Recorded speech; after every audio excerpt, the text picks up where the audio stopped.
Welcome to the Media CFO podcast, the show where we talk to people on the front lines of finance, business affairs, legal, and strategy in the media and entertainment industry. I'm your host, Tobias Jaeger, and when I'm not hosting this podcast, I'm the CFO of television and content studio Colibri Studios in London. Today we're joined by Robbert Arts. Robbert is co-CEO of Fintage House, one of the largest collection account management firms in the world. Robbert worked as a lawyer and later as a banker at ABN AMRO. He joined his now co-CEO Niels Tebbes 20 years ago and helped build the company into the global leader it is today. Yeah, so Robbert, welcome to the program. Thank you for being here. Thanks for having me. And right off the bat, I want to ask you, obviously, you work in a very exciting part of the industry that holds enormous amounts of mystery for people that aren't in it. How often did you have to explain revenue collection to people in the industry and outside of it? How would I best describe that? I wouldn't consider it the most exciting part of the business because that's more related to the actual filmmaking. But we operate on the financial side of the business, so we see a lot of revenue streams from a variety of sources.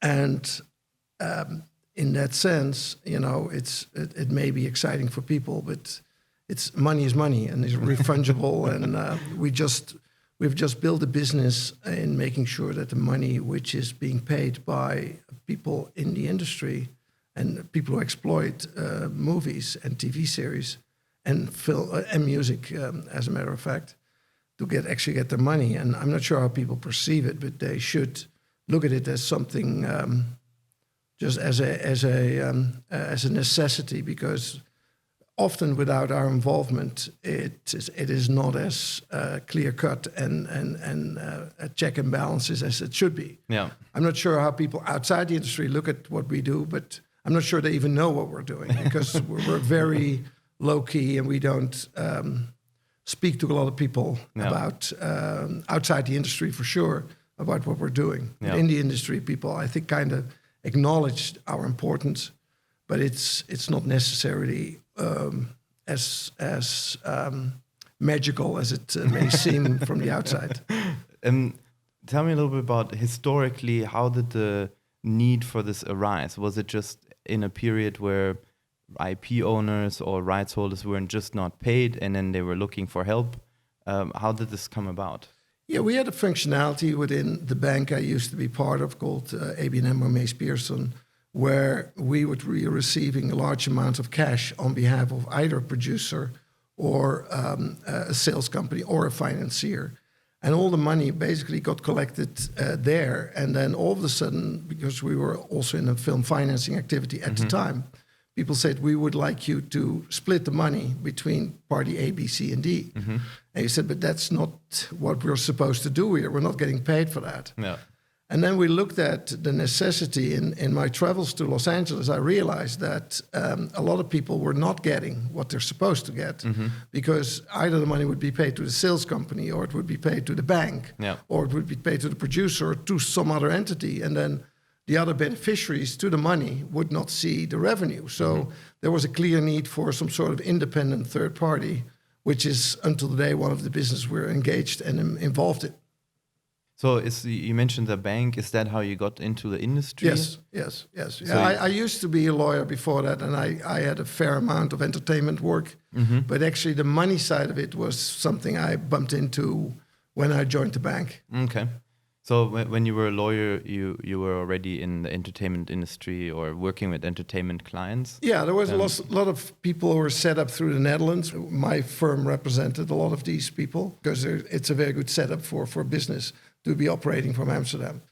And so this has completely changed over time. But that's how I had my first clients in the entertainment industry. First taste. And actually, if you really want to know, one of the first clients I dealt with on the film and TV side was a company, Calco, which has been long gone. But that was back in 92. Wow, so, okay. And then when you moved to the bank, you're like, this is actually still a fun industry. Then yeah, but I had a complete deep dive at that point. I said I want to focus on this business, and in such a way that the bank thought I was kind of completely out of control, because banks hope that you will do everything they tell you to do. Yeah. And so this year you have to run that office, or next day you have to work in that division. Yeah. And none of that was what I was interested in. Once I focused on this business, I actually never left. And after a number of years, which were not my best years, because I didn't want to work for the bank anymore. It took us a while to basically buy the business from the bank back in 2000. So it started almost like a business unit in the bank, and exactly then carved it out to create its own entity. Yeah, we bought it because we believed that it didn't really fit the profile of the bank, because apart from, let's say, what is now called vintage collection account management, we were building 6, 7 other businesses, which we still have or have sold in the meantime, which have nothing to do with banking-related businesses. And the banks at that point in time were getting more focused on what their actual business was in the entertainment space. Yeah. And what we were doing was completely out of the control of what a typical banking service would be. Like we had the music publishing company as an example. The bank didn't know what to do with that. So, and rightly so, because it doesn't fit in any of the boxes they had to create for the central banks around the world. Yeah, I saw a while ago you sold the music division. How did that come about? I'm a very proud entrepreneur, and I've never had an outside investor in any of our companies. We always were. It's always been me and my partners, and we had built a business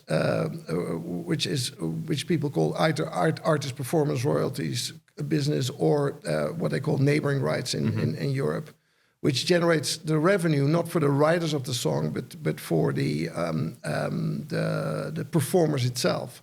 There's a different group of collecting societies around Europe, and when nobody was focusing on that, we built that business from, let's say, 2003 with our bare hands, and in the end we had about 80% of any artist in the world was our client, from the Elvis Presley estate to Justin Bieber and Taylor Swift and Rihanna and Ed Sheeran. They're all clients. And we said, okay, and when all of a sudden other people realized, including Sony and some other companies realized, okay, we missed that business completely. And they went after our clients, and they started offering big advances, which we couldn't and didn't want to match because of the way we are structured as a company. We basically said, okay, this might be a good time to sell. And which turned out to be absolutely fabulous. So it was very well timed, and so it got us out of the music business, but we still have a few feet in that business, because we're, for instance, are the largest provider of the digital delivery of songs to Spotify. Through a company we own a big minority interest in called Fuga, who's based in Amsterdam. And we have a number of other music-related ventures which we're working on and which we may launch shortly. Yeah, but that's on the music side, right? So, apart from the music business, obviously you have like a group of companies. How do you personally kind of split your time between the different ventures or initiatives? How do you make sure you stay focused while giving everyone the attention they need? In the end, it is a business is only so strong as the people you hire to run it, right? I've had the luck to have hired people who have worked for us and for me for a very long time. So I have a very trustworthy relationship with a lot of the people, and a lot of the businesses, actually most of them, can basically do without me these days. So they run on their own. And obviously, whenever there's an issue, our clients needs to receive a phone call, or I need to solve a problem, I get involved. But on a day-to-day basis, I'm no longer involved in the individual businesses in Europe, because the whole vintage business is currently being ran by my partner, who used to run the music side. And I'm much more in let's say, of a role of an architect, finding new opportunities. And other than that, I spent a lot of time on this credit card business, which we started in the US for film and TV production, which is called Cachet Card. And that is a very rapidly growing pretty dominant business, which we started about 6 years ago. Yeah. But in the end, I'm closely involved with the vintage activities, but not as the ultimate responsible person anymore. Mm-hmm. How was it for you? I'm guessing it was kind of a gradual process of being like really hands-on, as you said, kind of building it with your bare hands, and then moving into this role. Was that something gradual, or did you just sit down at some point and said, you know what, I want to transition into that role? It's kind of funny. I started as a very detailed drafter of agreements in a corporate law firm. Then I went for a bank, and I had to do whatever the bank was asking me to do, although in silent protest and doing my own things. And then once I bought the company together with my partner, I basically decided that I would have to manage it for at least, let's say, 10 years or so, which I did. But by doing that, I realized I pretty much suck at management. I'm a great leader, I believe, but I'm not a good manager. And in the end, that's what led me to do what I'm currently doing. I basically develop. By the way, my partner as well. But I really enjoy finding new ways of making money in the industry by finding niches which other people haven't found. And if you really look back, it's all been intuitive and instinctive. Nothing was like, okay, I now have to do something, because I've always been believing that the business develops itself, and you have to be, you bump into the opportunity. That's one thing. But then even if the idea is great, you still need to have the proper people to run it. I will never, ever, even if people give me 100 million in capital, start a business without making sure that I have the exact right person to run it. Interesting, yeah. And without it, it's just not worth it, because you can't make big progress unless you have the right people. No, this is something I noticed when, obviously, I know the company for quite a while and have dealt with different people in the organization. And one thing that always struck me was that whoever I spoke with at the company, it felt more like it was a family rather than a company. And so I'm wondering, kind of in creating that culture, is that just a byproduct of what you just described, that you're, like, hey, I just want to assemble great people? Or was there a more deliberate plan of saying, like, look, no, this is how I want it to go? Because you also mentioned how much you dislike the bank culture. That's very hierarchical, and, you get the orders flow from, top to bottom. No, don't get me wrong. I don't appreciate I do appreciate what banks do. It's just not how I fit in that whole culture. And I believe that if you treat people properly, and I see in the US that you can treat people very poorly. I've seen that many times. Yeah. But and if you have the right people and there's a mutual trust, and you give them the responsibility they need, they will use it to everyone's benefit, and also to my benefit as the ultimate owner of the company, together with my partner. So it's purely organic, and either people work for us for less than a year, or they stay for a relatively long period of time. Forever, if you want. Yes. Yeah, there's some people who have worked with for over 20, 25 years. Yes, in the company. Yeah. That's quite uncommon, I think, in this industry. I know, certainly in the US, where I spend a lot of my time. So, speaking of that, I think also you're one of the few companies or a group of companies that it feels like you're innovating all the time. You mentioned this with the credit card, and I want to talk about that in a second.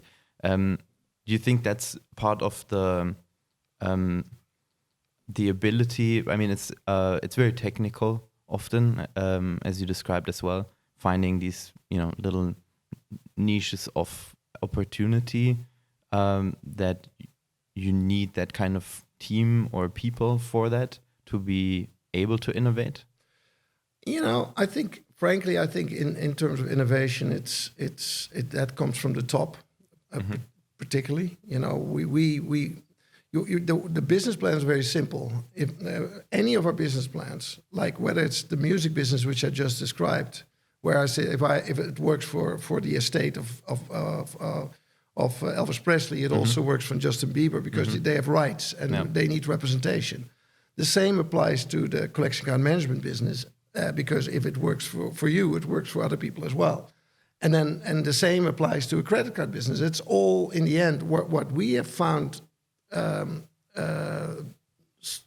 we have done successfully, is figure out a way to copy whatever service we create and think, okay, if like every service, if you think of it, is a very extremely simple in its setup, an idea, but it's extremely complex to do it properly and then become the dominant partner in that business. Yeah. That is what is my pride really in the business, and that's what I which I never realized, because if you would ask my high school friends who would be the least likely become an entrepreneur, they would have mentioned me. Really? Why is that?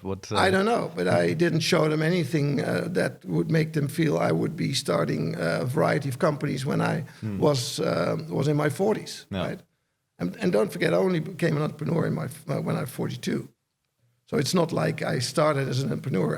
I went through this whole process through a law firm, banks, and then buying the company from the bank. Do you feel like that was your training leading up to that moment when you decided, okay, I'm gonna do something myself, or did you have the idea before that already? But you were like, I don't know if I want to do this. It's kind of interesting. It's a good question, because I never, the way I operate, I never think through what I do.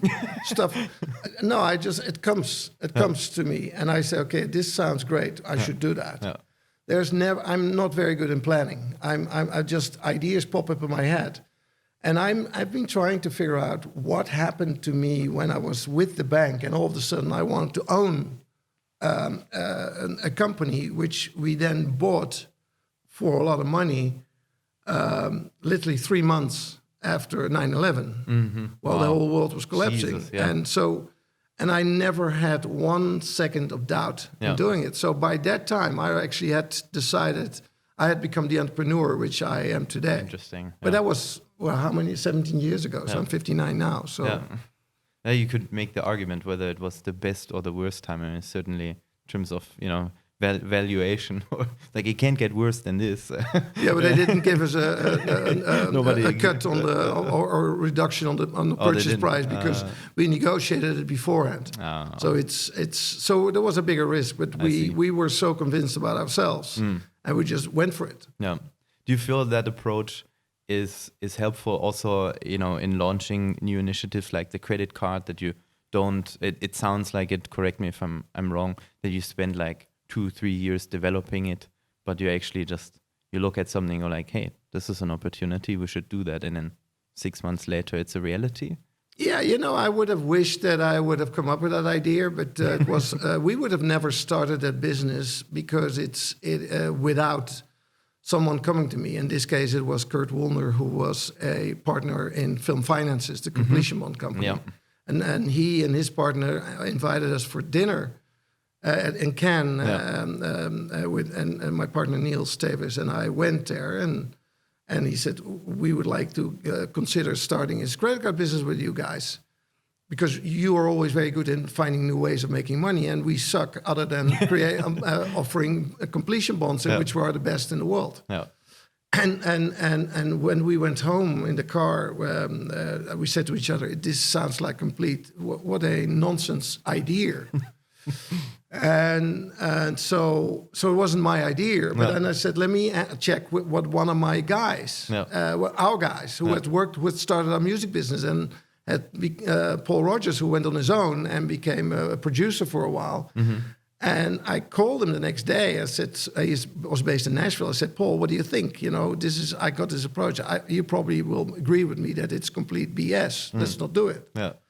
And he said, I told you this 2 years ago. You didn't want to listen to me.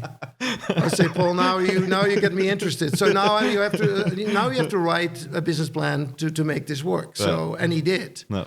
And that was about 6-7 years ago. Okay. And now we have, in the US and Canada, we have a market share of about 80%. Wow. 1,700 productions, anything from Black Panther to the Kardashians is using that card. So it has been an incredible journey. And it's and based on that, we're now doing a lot of new things in that space as well. Yeah. Speaking of, but that's a tech company. Yeah. And I mean, speaking of new things, I think you're the only one that accepts cryptocurrencies for the payments that you receive. I think you announced that short while ago.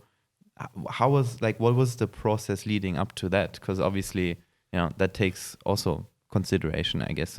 Yeah, but in the end, we're not taking any risk. If people are willing to pay by a cryptocurrency, and there are people who are willing to accept it, who are we not to agree to that? And so, as long as people don't ask us to take the risk of converting cryptocurrencies to fiat currencies, right? Because that's not what we would do. Oh, I see. So it's we're not. It may look more exciting than what it is in practice. And none of our business entail any risk taking. We are very careful in not crossing that line. Yeah. And so we would never do that in the credit card business, which is pre-funded cards. Yeah. And we would never do that in this business either. Yeah. We are open to. We have created an infrastructure to do it. Yeah. And if people want to use it, it's fine. But we're not going to take the conversion risk. Yeah. How I understand now, because obviously it makes sense if you're just kind of facilitating the transfer. Sure. And the receiver says, pay me in Ethereum. Of course, you need to be able to facilitate it, but that's what we can. Yeah. How come though? You mentioned the risk management. Was there something specific that influenced the decision? Because you could get a credit department or risk department, hire 20 more people, let people pay for that. But you said no, we're not going to take any risk on there. No, but that's if once you make the choice, implicit choice, not a very explicit choice, because I don't think I'd ever discuss this with my partner even. But we just never took on any outside equity from people because we wanted to stay independent and make sure that we could do the best possible job and not be kind of having to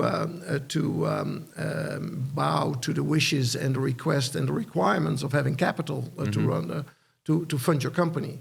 And it just didn't feel right. And I think it's the best thing we ever did, because the moment you sell a business like we did with the music business, you don't have to pay off all sort of people for unnecessary reason because they were kind of funding the company, and you have to pay them ridiculous interest rates, etc. So it ends with the people who actually built the business rather than with financiers of it. Yeah, I think for a lot of people starting up, but also especially in the US, I think the focus on like accepting venture capital is much bigger. And usually, I guess one of the reasons is always, we want to grow faster.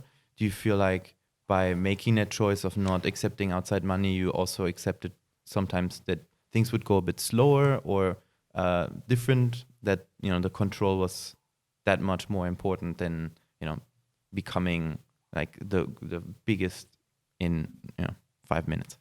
No capital means you have to build it with your bare hands. That's basically what you do. And by the way, it doesn't mean we're not using capital. We just use capital we make in our own other businesses and reapply it to other industries and other new initiatives.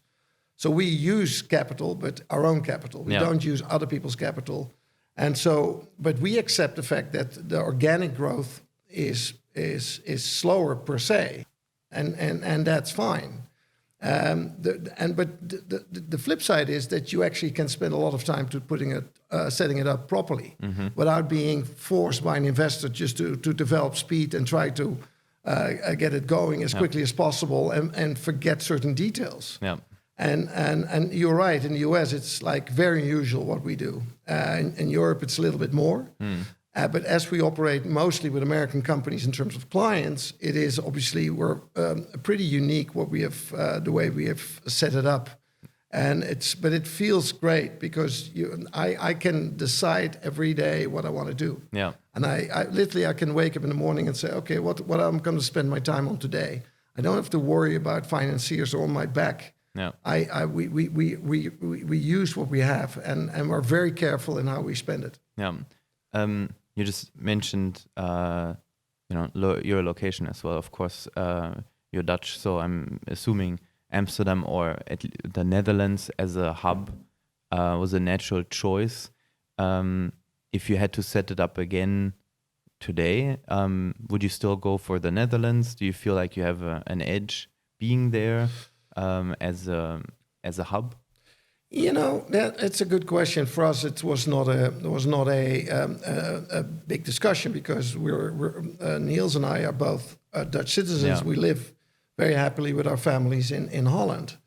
So that's and the good thing about Holland and the Netherlands is that it is not being seen as a threat by any of the other countries. Like if you're a French company, the English will see you as a threat, and if you're a German company, the French will see you as a threat. So, and we are in between these three big countries, and we are pretty close with all of them, and we're all business. And it's as a country, the Netherlands is probably one of the most efficient countries in the world. And there's great transportation means. The Dutch have built their business based on international trade, and what we do and just go out and find business around the world is something which is kind of in the genes of the Dutch. And so I would probably do it again, but unless I would be born German, I would probably done it in Germany or would be born in the US. I may have set it up differently, but it's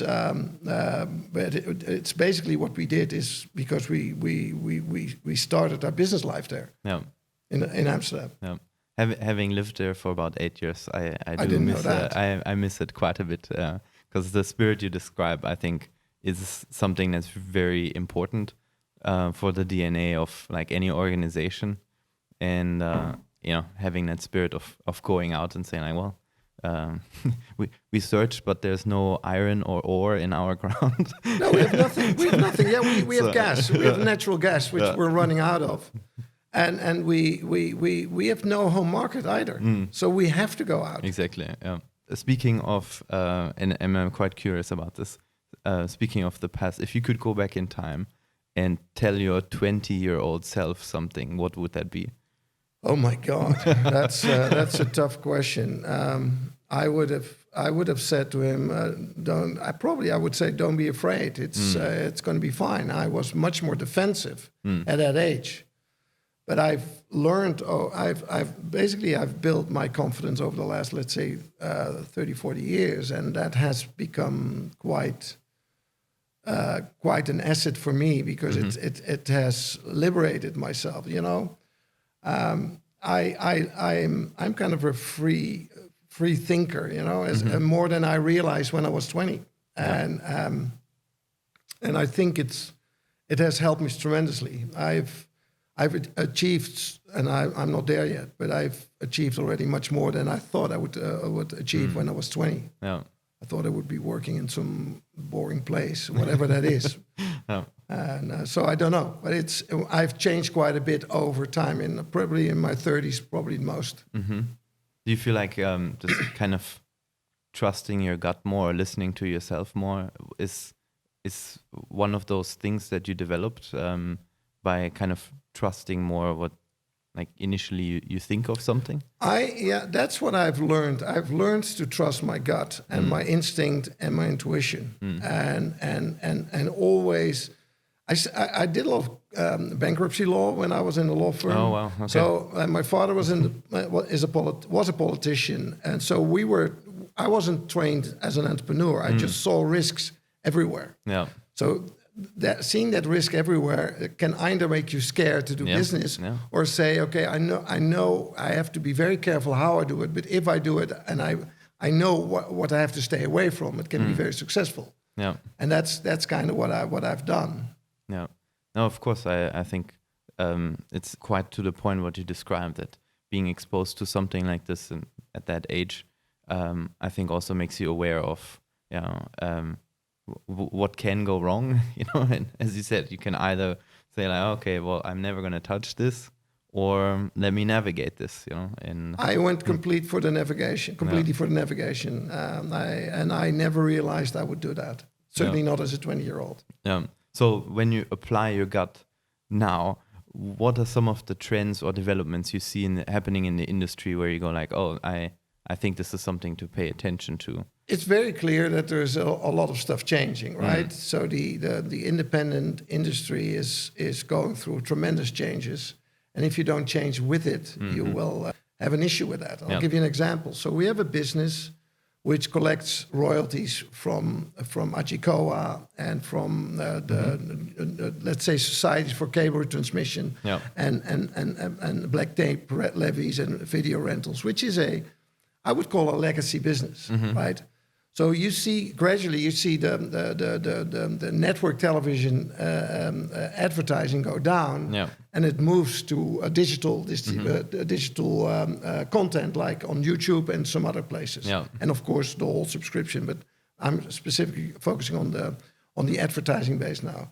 So we started a business a few years ago, which is migrating with our clients to the space where we actually can also represent them and making sure that they collect advertising income from say, YouTube and Facebook. Right? If you on YouTube and Facebook, you constantly see advertising or it interrupts your video. And so the income from that source is growing tremendously. And we have created a business called Lesu, who's going after that revenue stream. And that's a very rapidly growing business. So that started from something quite legacy. Yes. You look at legacy, and then you move into more tech-driven, more current businesses. You still maintain the other businesses, but you have to follow where the market is going and where the world is going. So have companies like Netflix and Spotify, have they made your job easier or harder or just different as they were coming in? How did that change things for you? I think it has. We traditionally had a business where there's a lot of very strong sales agents, and obviously with Netflix, producers tend to go directly to them. And the good thing for us is that Netflix always was paying over time, so they paid over a 4-year period. So the people would then still come to us to basically divvy up the market, the money for them, because they wanted to have someone to have access and be there for the next 3 years when Netflix would be paying. And we've done similar things with Amazon, etc. But it obviously changes the business tremendously. I think where this is all going, in the end, it's kind of cyclical if you think of it. Because now, of course, all the new parties coming up, like Apple, like Disney Play, I think it's going to be called. Hulu, not so much YouTube Red. I don't think that will be. I believe they already announced they're not going to be in the big game.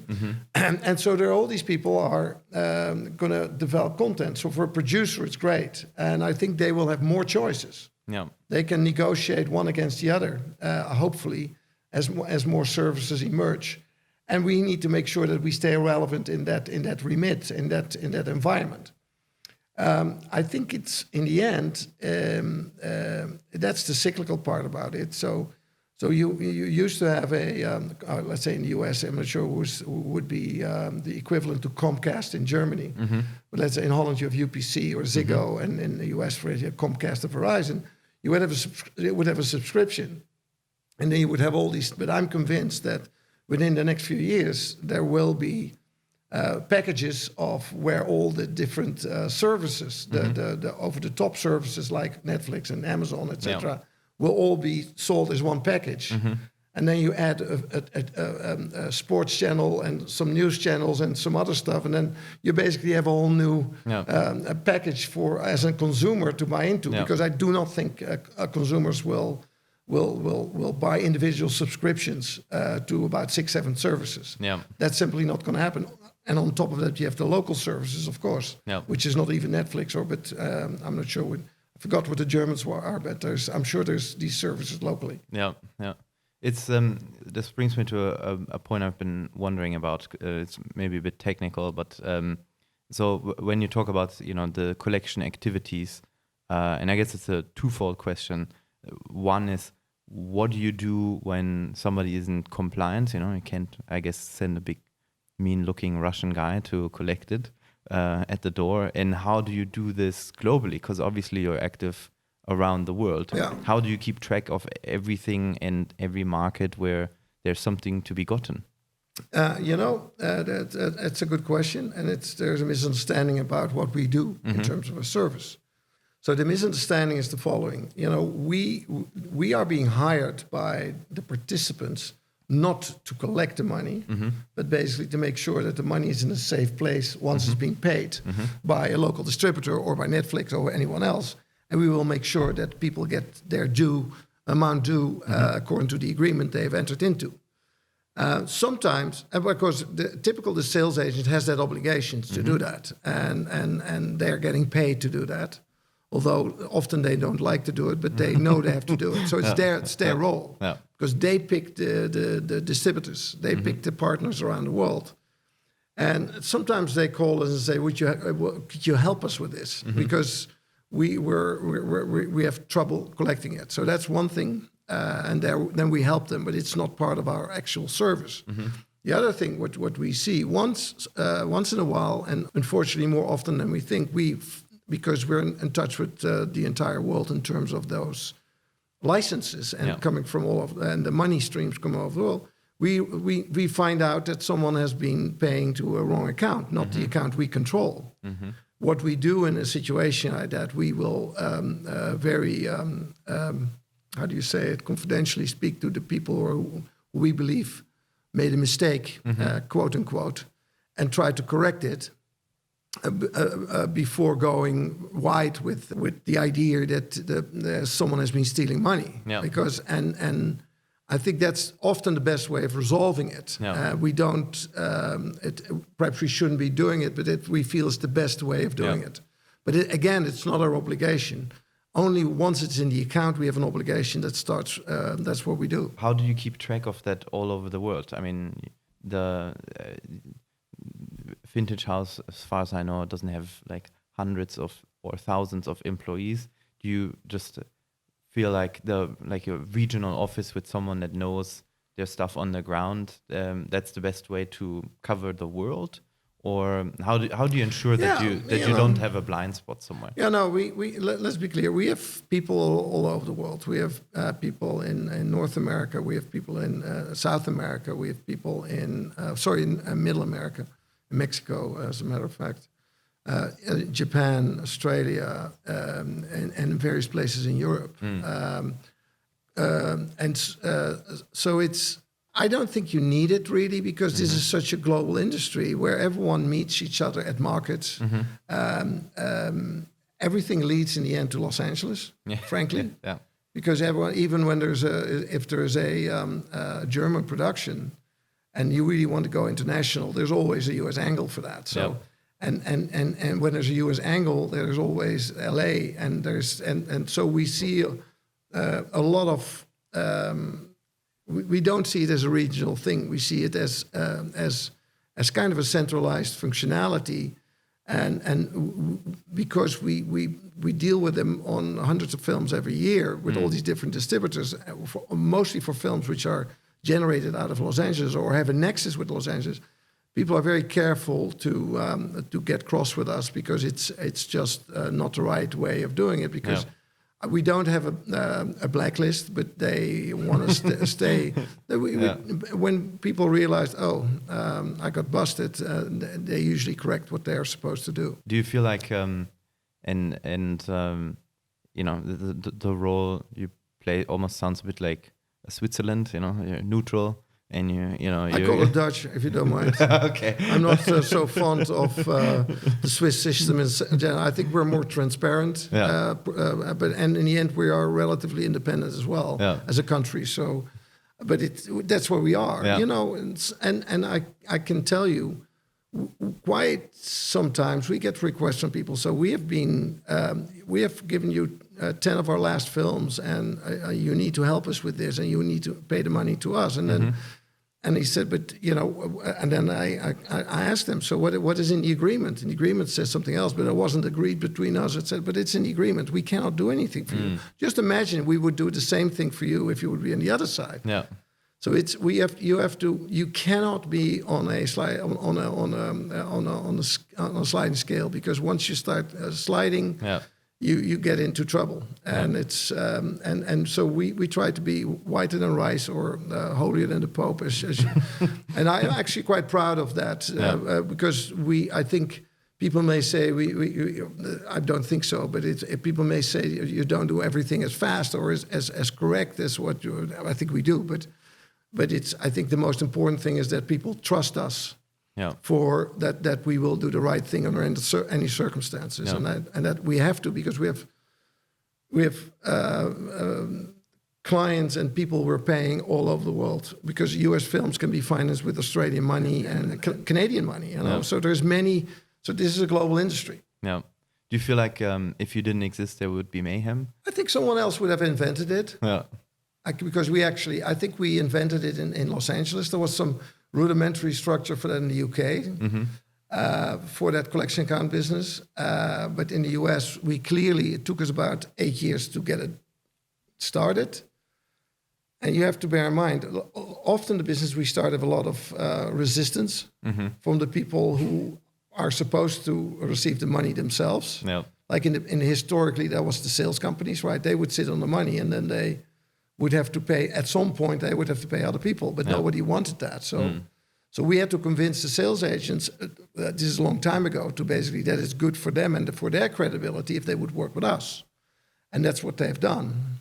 Looking ahead, what's next in store for you or the company? I know you must be working on some initiatives to extend the portfolio. What do you feel like are areas that you want to tackle next? So I'm working very concretely on basically repurposing of our software for the credit card business into other verticals, whether it's music touring or it's construction, completely outside the industry.